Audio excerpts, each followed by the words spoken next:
Fixed, allow access to camera, missing on iPhone apps. So if some apps are missing the camera permission, you can now allow its access very easily.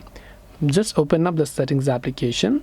Now if you're using iOS 18, scroll down and tap on apps and search for that app. If you're using iOS 17 or below, then just look for that app name from here. But in this case, I'll go to this apps section, and over here I'll simply look for a certain app on which I want to allow the camera access. So let's say Instagram. So what I'll do is select Instagram, and here you can see camera. You want to simply make sure to enable this particular access. So if this is disabled, then the Instagram apps won't be able to use its camera. But to enable the access, that's what you're looking for, then you can just tap on this enable option.